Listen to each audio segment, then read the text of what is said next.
Hello, hello. Brent back with another edition of Near Mint Musings. And hey, Happy New Year to each and every one of you. Hope so far 2020 has been amazing and you are enjoying and loving life as we dive into a new decade. Crazy. Just reflecting with my wife, it's just amazing how fast these years go by and that another decade has started. Amazing. So, really quick, I wanted to show a quick video about a couple of neat items that my family got me for Christmas. I don't know how many of you are. It's kind of hard sometimes for the family to kind of figure out what to get a baseball card collector that maybe he doesn't already have, or something that just, doesn't move the needle. And it can be risky. I get that, so you kind of just, slap a eBay gift card on the desk and call it good, right? Well, I have to give them all the credit in the world. They really went out and got me some amazing things. I'm going to show you two of them today that they got me that just blew me away. First thing I'm going to show you real quick is this baseball glove. This is the baseball glove of Eddie Yost. Eddie Yost, if you don't know, he was a third baseman for the Washington Senators. He played for them starting in 1944 and played for them through 1958. And this is what she told me was this glove is either from 1948 or 49. So that is just a gorgeous piece of Washington Senators history. Here is a card that I recently got on my own. So this kind of, the odds of that are kind of funny, right? This is Eddie Yost on card auto.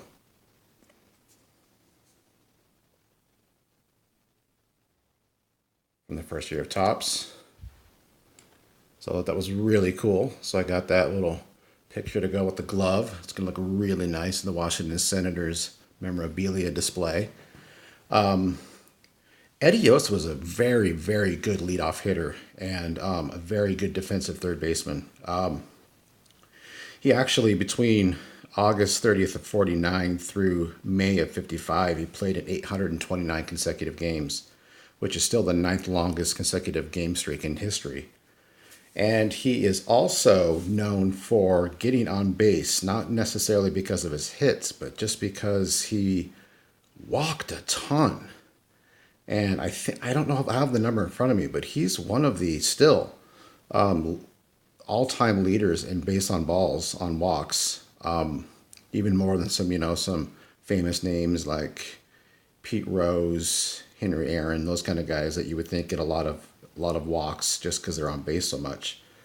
So this guy was a fantastic leadoff hitter, and he played, like I said, through 1958 at third base, and then he was traded to the Detroit Tigers, where he played his one season for them, and then one season with the expansion Angels before he retired. The reason that the Senators traded him in 1958 is they had to make room for a young prospect that they wanted to play third, a guy by the name of Harmon Killebrew.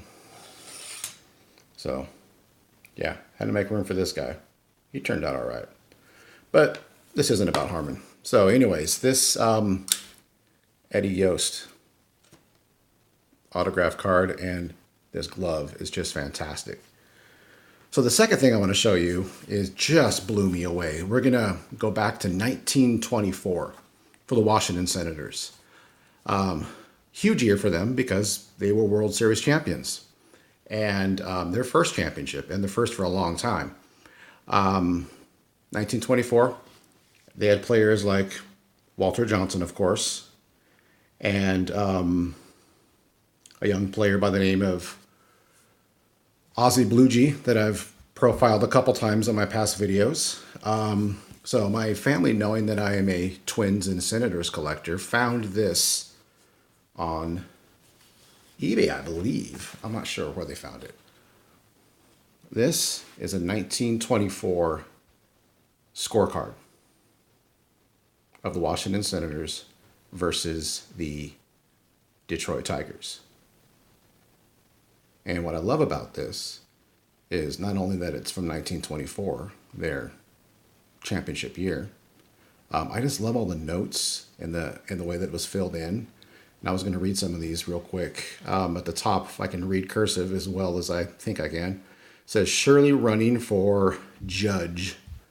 So we had Judge right here, and then if you look down here, we had Shirley as a pinch runner. Go down the list. Bucky Harris. The pitcher is Martina, and he had the nickname of Oyster. I had to look him up, and there's a reason nobody's ever heard of him, because he only played 1 year in the majors. He was a lifer in the minors. He played 1 year in the majors, but he made it a good year, the championship 1924 Washington Senators, and he pitched that day. So some other notes on here. I can't read that. That's a substitution for somebody in the fourth.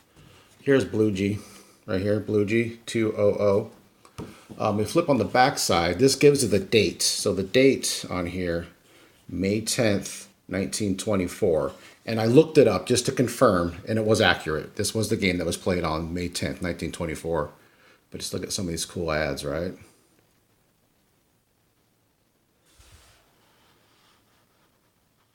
Look at that. So there's another side of this, and this is the Detroit Tigers side. Ty Cobb, Heine Manouche. Look at that. Some more notes on here. Blue G for, who was that at short? Somebody was at short. Oh, Peck, sorry. Blue G for Peck at short.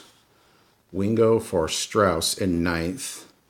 And then I love this right here. Call the game. We're not here to see a swim match. I think that's what it says. I looked up to see what the weather was that day. Couldn't confirm, but apparently it was pouring down rain. But just look at the history here. I mean, Ty Cobb, he went 3 for 5 with 1 run. By the way, the Tigers got 2, and the Senators scored 3. The Senators won 3-2. Back to the Senators, you can see Johnson right here. He didn't get a pitch that day. But there was always that huge rivalry between Ty Cobb and Walter Johnson. So there you go. Had to share that with you guys. Just think that's a gorgeous, gorgeous addition to my Washington Senators collection. And just a ton of history. So super excited to get that. Wanted to share that with you. And starting off the new year right. So hope everybody's having a good one. Thanks for watching as always. Brent, Near Mint Musings. Have a good one.